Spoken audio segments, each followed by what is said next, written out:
All right, welcome everyone. Today we'll be talking about Martin Buber.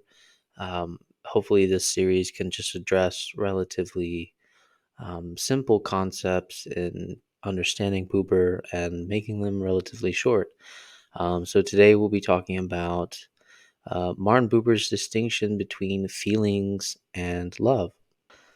And with that being said, we have to ask with Martin Buber, what is feeling for Martin Buber?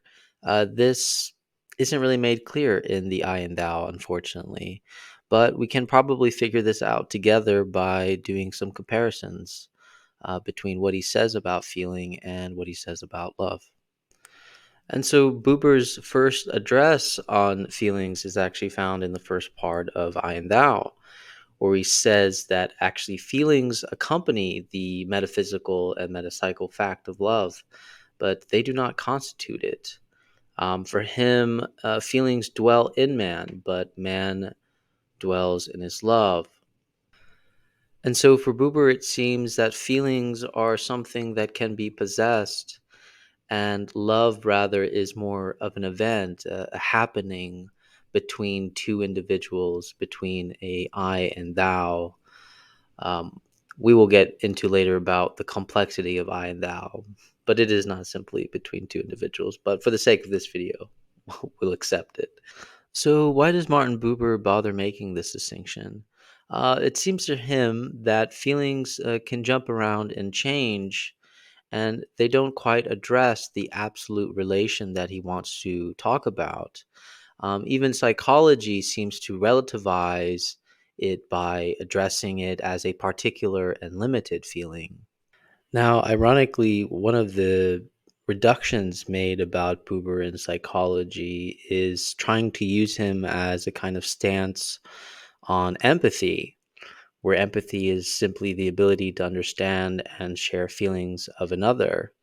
But you can see how this can be problematic if empathy is solely centered on feelings and does not talk about love.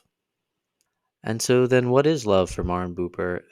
Throughout the book, you start getting the sense that Buber's descriptions are mainly around the idea that love is a cosmic force, that it is a kind of happening, an event, and that love is ultimately a responsibility. And just to wrap this up, I will share with you guys one of Buber's famous quotes.